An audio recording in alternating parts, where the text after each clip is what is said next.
Hello and welcome. Welcome to Sweet Ears. Today I'll be sharing my personal testimony, and I am Nozugo. Welcome. Let's go together.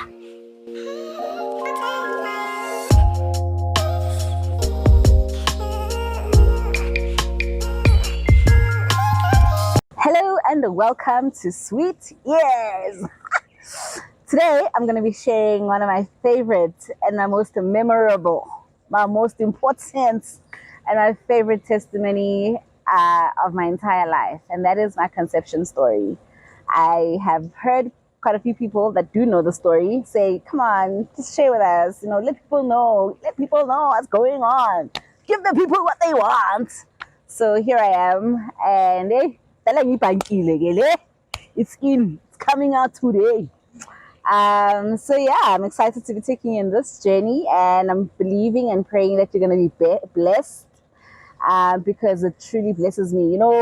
When you remember, it's important to remember the works of the Lord, and this is one of those moments where I'm like, Lord, I remember what you've done for me. This is my monument stone in my journey and in my faith, and I'm just excited for this particular story. And what better way to actually start with my story? So yeah, come on.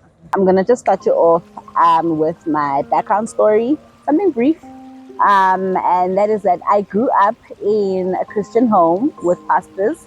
So I lived my whole life as a PK, and there's a lot of pressure, but also a lot of cushioning, spiritual cushioning, which I find very important, and because it shaped my life and allowed me to just make certain choices and choices that were safe, and which I'm grateful for. I don't actually regret that, or I don't regret or feel bad about it, because this is a path that was carved so well, especially for the person that I am. So yeah, I grew up in a Christian home, praying all the time, having faith, and most importantly, hearing testimonies the whole time.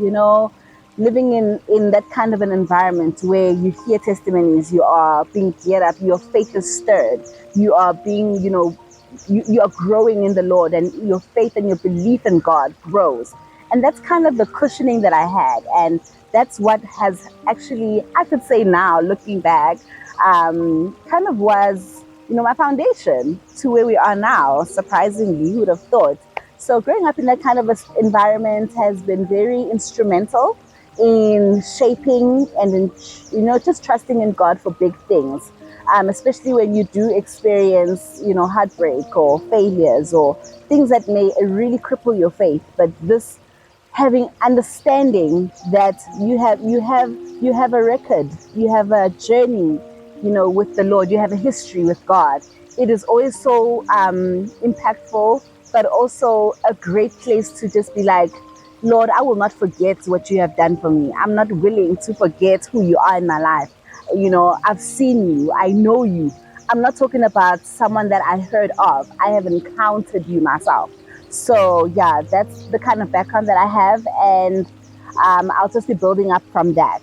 So yeah, so like I mentioned, I come from a very prayerful home. And I remember an incident. I was 13 years old when I was just playing in the streets with my friends. Ekasi, there's Lalela, you're in the streets, you're just playing. And then my grandmother started yelling, Nozugo, come on in, come on in.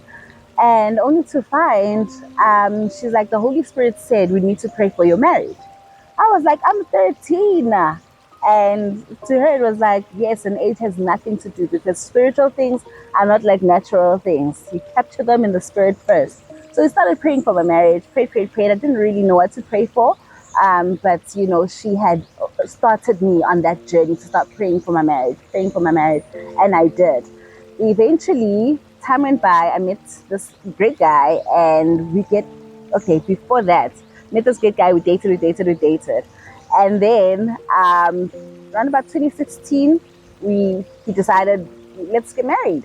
So he lobola me. And that is when things just changed.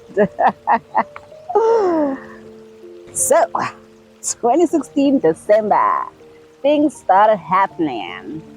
Get the lobola, Everything happens. The process was good. It was very orderly. And then 27, and then the kind they were like, Hamba, I'm in the girl. Go, we live together, we start our family, we start our life together. And then I conceived. Whoa. I was not expecting that. I was not anticipating that. And I was very excited. We both were excited. He was a bit nervous, but I was very excited. And I was just like, because backstory, I had always prayed, believed, and wanted twins. I know it's a lot, but I was like, this is what I want. So yeah, wanted twins, had been praying for triplets, multiples. I don't know, in my head, I believed I could do it. So I wanted multiples, and what happened was I conceived a baby boy and looked for a gynae. We actually got a gynae. At the time, I thought he was good, but guy kind of made me feel like he's shady. But yeah, but that happened. That happened, and then the pregnancy is progressing. I'm getting excited. Things are good. And then one time I was at work. I'm just working, and I just got this cramp. I just got this. I was just not feeling well, and I was very upset. I don't know. I was moody, but it was very painful. Like I was just feeling like period pains, but worse than period pains. And stayed the night, and I was like, I'm not sure what's happening. So what we did then, he was like, my husband was like, let's go to the doctor. Went to the doctor. Doctor looked at the child, baby's fine. The whole night I was just screeching. It was painful. I was having the most excruciating pains you can imagine. And then he was like, let's just go to the hospital. So we went straight to the hospital. And when we got to the hospital, they examined me. They're like, no, man, baby is okay. And I sleep. So the guy was swapping shifts or something like that. I don't know. I can't remember what they had said, but along the lines of there was another doctor for that night. So how there's like a doctor on call and etc. etc. So that doctor then tells the doctor which meds to give me. The doctor gives me the meds. And even as he gives me these meds, I'm not getting better. I'm just getting worse. I'm in pain. I go to the bathroom, I start bleeding. And there I'm very, very, very stressed, and I'm not okay. And then my doctor comes in the morning, and he's like, the baby's still fine. The heartbeat is fine. You can see. They do the ultrasound, and baby was really playing. It was fine. I get discharged. I go back home. When I go back home, I'm just like, I'm not feeling okay. And then I have this vision of a little boy in like a white outfit on the couch. And I just see like this little child waving goodbye. And, I get out of the vision. And the pains immediately after that, I get the most excruciating pains you can imagine. Get rushed back to the hospital, and my doctor, as he's checking me, is like, your cervix has broken, the baby is dead. And that's how he delivered the news. Your baby is dead. Your cervix is broken. I was not okay, as you can imagine. So painful as that was, I then get rushed to the theater, so that, not even the theater, they had to give me some drip. Now, I'm not even sure what's happening. I'm still losing my mind over what's happening. I am heartbroken. I am gut-wrenched. I can't believe how the news was also delivered. I'm broken, shredded is the word, because I had bonded with my baby, the kicks, the name, and trust me, having a miscarriage is the worst pain you can imagine. I would never wish this on any person, not even the devil himself. It's that painful, So yeah, that also taught me to have more grace for people that experience this kind of loss, because it's just another kind. I can't explain it, So fast forward, Nyana, here I am. I'm in hospital still. They put down drips, and I'm just like, so what does this drip do? Like, because now no one is really explaining anything to me. And then some nurse comes and they're like, yeah, so what this drip does is that it's going to come and then it crushes the baby's bones.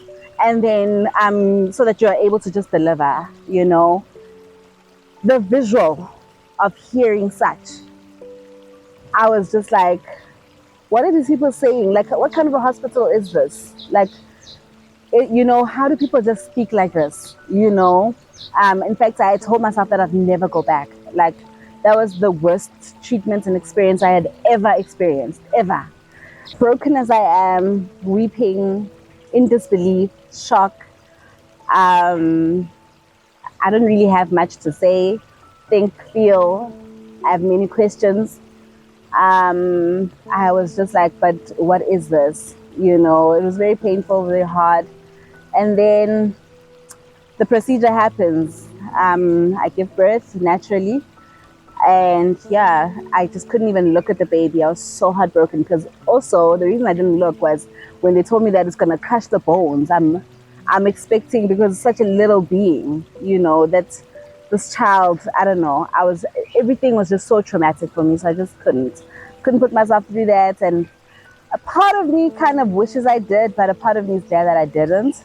But that's what happened. Gave birth, and then my journey of healing then began. Got home, he eventually got discharged, went to the doctor again to hear what exactly caused the miscarriage. He didn't really know. But what hurt me the most with that doctor's visit was when the receptionist said, ha, and there were two. So they're talking amongst themselves, but I could hear. And they're like, ha, udoctor kanti bayenzani la bantwana laba? This is the 7th miscarriage today. That scared me, broke me, put so many question marks, because now I'm questioning my discernment. I'm like, why didn't I pick this up in the spirit? Am I not prayerful enough? Why did the Lord not warn me if this is the right doctor or something? Like I just had so many thoughts, so many questions, so many feelings towards this whole thing. And, I didn't get any answers. I cried. I could hear, kids. I was hallucinating. I would hear kids calling his name. I would come back from work and just cry. I couldn't do anything. I couldn't, and you know how they say depression masks in being bubbly. I was that. I was so bubbly, you wouldn't tell that I'm going through this. I was so happy about life, you couldn't tell that I'm bleeding, because I really was. It was very excruciating pain.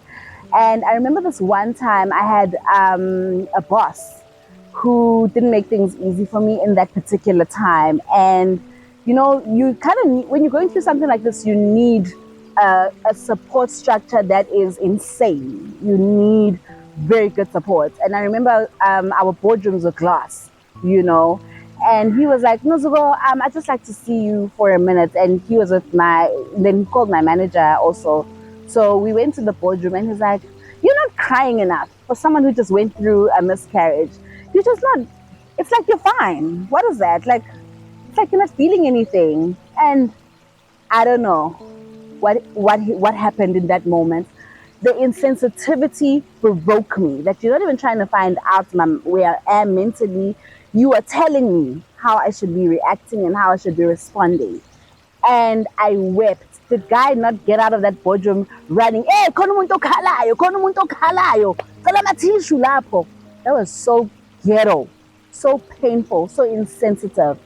And that was also one of the moments where I was like, but God, and I felt so alone. And I was like, but God, what is this? It was very painful, very hard, but God being God, He walks the storm with you, doesn't take the storm away. Some days He does, but He walked the storm. He walked with me in this particular storm.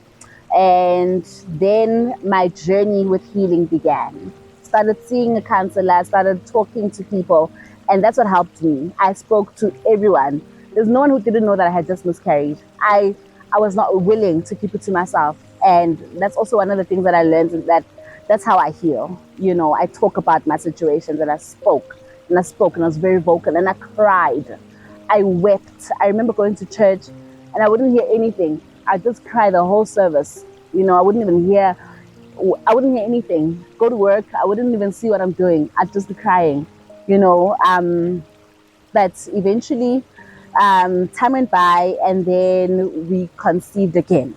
You know, when we conceived again, that was a bit. I was a bit hopeful, but now there was so much turmoil in the marriage.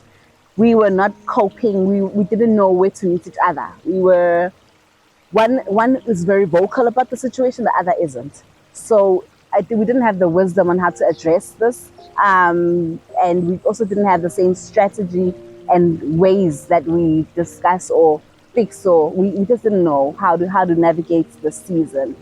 Then conception number two happens, and I was happy, but I just couldn't wait to get to. I wanted to replace the feeling. I wanted to replace the baby. You know, conception number two happens. I am so happy. I'm so excited, and I'm just like, yo, God, you've done it again. Though I was still grieving and I was still in the pain, but I just couldn't wait. I was just like, I want this baby. You know how they say that you're still very fertile, you know? So conception number two happens, baby is there, and go to the doctor, get a different gynae, get a different doctor, you know, all of that. And just as I'm getting in the feel of things, someone says to me, you're actually not going to have kids. And that person didn't particularly know that I'm pregnant at that moment. And just in that time, as they were saying this, I remember someone saying, are you not pregnant? Because you're going to lose this pregnancy. And as they said those words, I was in the most excruciating pain you can imagine. Which goes back to saying how, you know, in the black community, I don't know, in other communities, they would say, Wuti, you don't tell people when you're pregnant because it's very sacred, you know. This was one of those moments where I learned how important it is to hide a pregnancy, especially with the given circumstance that I had gone through. So that happened, and I lost the baby. In that moment, I bled uncontrollably. I had the worst pain you can imagine. I was in another hospital now, and now they have to, you know, go clear me up in theater, and that broke me. That broke me. I was already broken. That shattered me. I was already shattered. That that minced me. I was so upset, so broken, and I was actually wondering if who actually doesn't want me to have kids? Like, what is this thing that I'm fighting? What is happening here? You know, broken as I was, I had to stay, had to sit through those motions. I had to sit through, you know, the questions. I had to get help. I spoke about that as well. There's no one who didn't know that I just lost a baby again because I was very vocal. That's how I heal. So I spoke about it, spoke about it. All my friends knew, all my friends prayed with me. Yo, in that particular, okay, but both thingies, I had very good support structure outside of, say, work, you know, but I really had, and I really have great support structure, and I'm very grateful for that. You know, my family, my friends, people were really there for me, praying for me, and because prayer is my love language, so people were praying for me, you know, and I'm ever so grateful. Time goes by. I'm not even, and now I'm questioning this marriage. Now I'm questioning, what is this? What are we doing? You know, and I felt alone, but not alone. I don't know if that makes sense, but I had that. I was alone, but not alone. I was alone in the sense that I'm the one going through it. They may not relate to the feeling, and if they relate to it, it's a distant relate. It's not you are in it, you know. So I just felt that they don't get it, but they get it. You know, from a empathy perspective, they would get it, but not from an actual I'm going through this kind of perspective. So that is what happened. Then,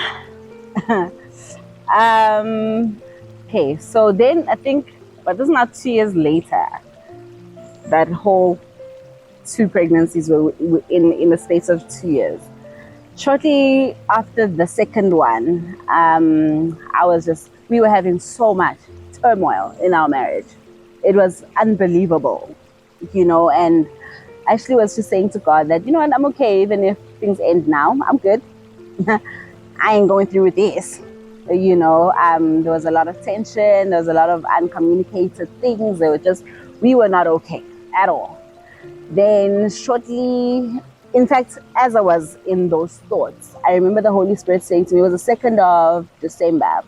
We were driving to a wedding in Limpopo, and we were not talking to each other, believe it or not. In the drive to Limpopo, a whole 5 hours of complete silence. We're not talking to each other, but we're going to a wedding. And then as we go there, I always say Limpopo is like my open heaven because I don't know. I hear God so clear when I'm in Limpopo. So I hear the Lord say, I'm going to fix your marriage. And that was it. And I'm like, what is this now? I don't want no fixing. I'm good. I can go, you know? And I didn't. And then, incidents started happening. You could just feel that, okay, things are kind of, there's something happening. I'm not sure if it was good, not sure if it was bad, but I could tell that there's something, in the atmosphere. Then I remember this one time, it was January, one of those early services. And there was a guest pastor who's also a friend of mine. And I remember him. So my husband and I were not talking to each other in that particular service, and he decided to go sit on the other side of the church. And I was like, fine, I'll just go sit wherever. And where he sat, there was only room really for one person, so there was no uguti insohlala naye. Yeah, he was that petty. But yeah, you know how it is. Sometimes you get that angry. You just don't talk about it. But anyway, so here I am, I'm sitting. But before I sat down, I said to God, Lord, I want you to address this man in the service because ain't no way he gonna treat me like this. So ngikukhuluma naye, uthile nomntanakho ngoba angisamkhoni. Yimlona, I go sit down. Excuse me. I go sit down. And as I sit down, the sermon is going on. I remember they were talking Zebulon. They were preaching, preaching, preaching, preaching. I remember that sermon because I recorded that sermon. In the middle of the sermon, there's a prophetic word. And the pastor points at my husband and says, the Lord wants to address some issues in your life. I speak, speak, speak, speak, speak. And then he says, the Lord says, I must tell you that you're going to get a son. You're going to hold a son. And he's going to be full term. You are going to conceive and it's going to be full term. I remember him mentioning the full term so much. There was such an emphasis on that it's going to be full term. And then I think, okay, yeah, time went by. So that was like in Jan. We got that word in Jan. Feb, I'm hoping full term sagakhona. Nothing. I remember going on my period and I wept. I looked at my pads, I held them and I said, it is the last time I wear you this year. I am not going through this. I wept and I was so heartbroken. The next service after that incident, a lady was an MC at church. And when she came down to sit down, she cries. I'm like, and then Lona, and she cries and she cries and she cries. And she says, I just saw a boy and a girl in your womb. And I'm just like, girl, I'm just, I'm just like, whatever. You know that I got on my period again and I cried again. And I was just like, Mara God, like, I don't know, are you making a joke out of me? Like, what is this? I was so heartbroken. I was so sad. Anyway, one time I go and I visit my grandmother. My grandmother then says to me, Nozugo, I just want to give you 100 rand, 50 rand is to prophetically buy your child clothes, the child you're believing for. Go buy them clothes. And then the other 50 I'm sewing into your business. So these are two prophetic actions and they're happening simultaneously. So take hold of what I'm saying to you because you are going to conceive. And I did that. And I took that word and I bought the clothes. I remember looking over them and I was like, my child is going to be wearing these clothes. I meditated on that. I believed in that. I wrote down the words that I had gotten. I remembered the MC. I remembered God. I remembered these words and I took hold of them. I wrote them down. I put them in my face. I made sure that nothing is going to disturb this vision. I envisioned myself having these children. I envisioned myself having my twins. I envisioned it. You're not gonna tell me otherwise. I was set. I was a mom before being a mom. These periods were just my this what mara. This was my word. It was for me. I carried it. Hi, and then I missed my period. But before that happened, everybody started dreaming me pregnant. Like everybody. Hey, Nazar, I dreamt you pregnant. Hey, I just sensed something, with pregnancy, you know. Oh, guys, I forgot to mention, I actually left my job. I had left my job, but it's fine. So we are here now. And here I am, I'm doing these prophetic actions. I am believing God for the son that is coming. I am just like, you know what? I missed my period and but I'm scared of going to the doctor. I'm also scared of taking a pregnancy test. And I'm just like, but there was a friend of mine that I was talking to, Cecil. She was the one even hyping me that this baby is coming and is coming this year, you know. So here I am, and I remember this one day, I was so fatigued.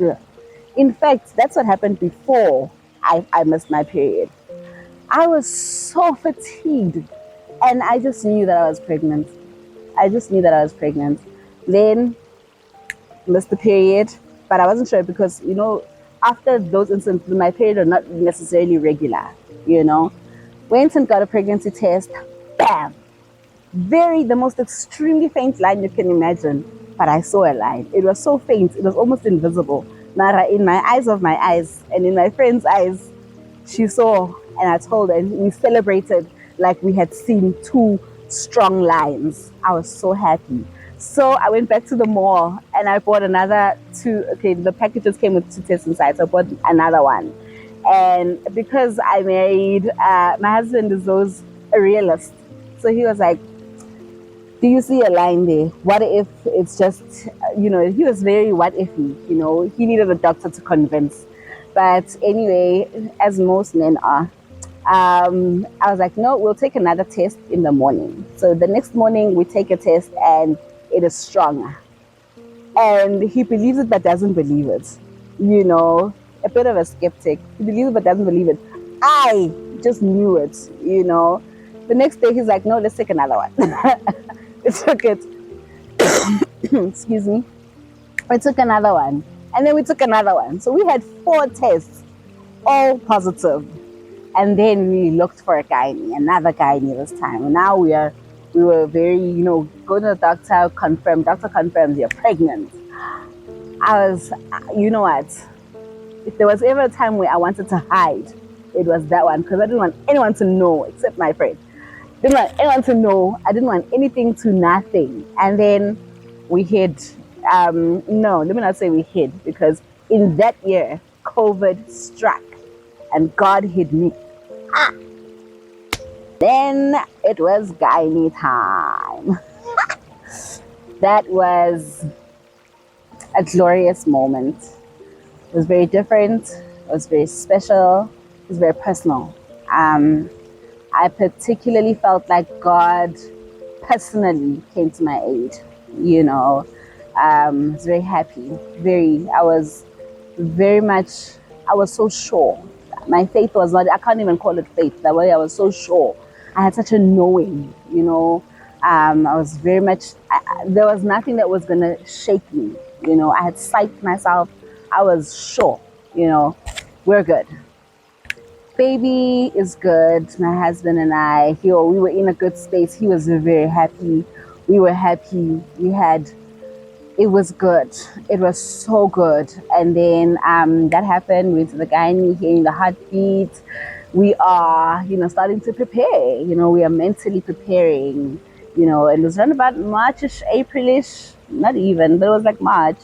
And now we are, talking about when do we tell people, that kind of stuff, those dynamics, and it was so good. The baby is growing, the baby is good, monthly visits are going very well. I'm eating.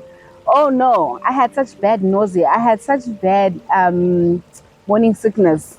I remember just smelling his perfume or soap detergents. I remember there's this particular fabric softener. I remember just giving it away because I was like, I can't. I couldn't clean.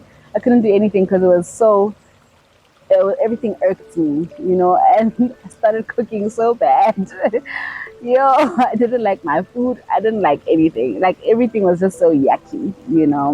But I would rather, I was just in that point where I was like, I would rather this. So I was very happy, carried this baby, prayed over this baby. And not about those times, the song So Will I by Hillsong had just been introduced to me. And that was a song that carried me. That song carried me through that pregnancy, as well as there's another song, and I remember it's How Fetogi by Lucas Maloma. Yeah, those songs, they carried me. That was my other, my monument stone where I was like, God, I saw you. This is me, this is us, we're good. Pregnancy is going so good, so well. 3 month mark, wonke umuntu uyangiphupa, everybody. No, so whereas I dreamt you pregnant, thankfully, God being God, He hid me. COVID struck. No one goes anywhere, none of that. So we were hidden. No one's gonna see that I'm pregnant. Nothing. We're not gonna go anywhere. We are tied down. Loved it. I was so happy about that. Completely hidden for the entire duration of the pregnancy, especially when you start to show. No one saw me showing. And then came really the last month. I remember there's a part in So Will I where it says, God of your promise. And then there's one that says, you don't speak in vain. Hey, I want to laugh here. I want to learn that song was too personal. But anyway, know, so will I. And I remember in the last month. So what also happened is the fear started creeping in. You start getting scared. What if I won't make it? But the fear did start creeping in there. Can they not just give me because all along I had been praying for natural birth. I had been believing God for natural birth. Just I want this to go, and I want things to just, I don't want complications. I don't want nothing. I just want things to just go smooth. I don't want financial complications. I don't want any complications. And God being God, that's exactly what happened. We had a smooth birth. And even when I was nervous, even when I was scared, even when I was saying, no, God, to my gynae, how about we just, schedule a C-section? And he was like, no. Then I found out that my gynae doesn't actually like C-sections unless it's really urgent. And I was just like, Lord, this is how it's going to be. This is what I had agreed with you anyway. So that's what happened. Got my beautiful rainbow baby. And no, it wasn't twins. But shortly after that, I conceived again.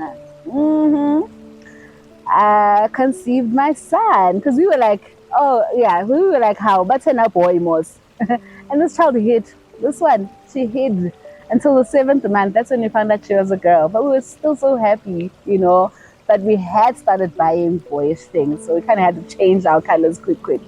But yeah, next year, same time, same place, we had our second baby. Same time of conception, same week of birth, and he was a boy. And that was also just as magical. And I was like, Lord, you have a sense of humor, don't you? They are Irish twins. But I'm very grateful that they came in that space because I don't think I would have coped with twins, though they were pretty much, they're growing up as twins, they were pretty much like twins. But we saw the hand of God. We saw the restoration of God. We saw how God can heal even your thoughts. God can heal even your heart, and how He anchors you.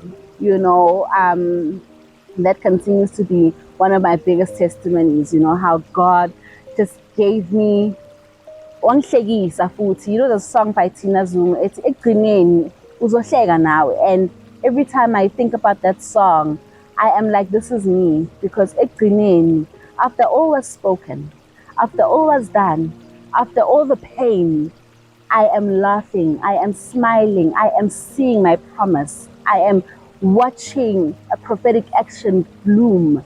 I am I'm just seeing the hand of God and the favor, healthy babies, smart babies, good babies, a healthy home, and who I never would have thought that many years ago when all of that was happening, I never would have seen this moment, and that is my thank you to God. That is my, like, I'm forever grateful, that is my praise. This particular situation released a different kind of praise out of me. It took out a different kind of worship, a different understanding, a different glory, that I can give to the Lord. So, yeah, that is my story. I hope you are encouraged. I hope you remember the Lord, because let us be a people that remember when the Lord touched us, a people that remember, even when we are going through something, remember that He's not too far, and His hand, nothing is too far for His hand to do, nothing is out of reach for Him. He can do it and He does it. I'm a living proof. I'm a living testimony. When someone said that you will never have kids and you almost believe it, and you're like, but actually, you're not God. When someone is making fun of your pain, yokuthi hawawukhali, and you remember that, no, man, I know ukuthi ngikhalela kubani.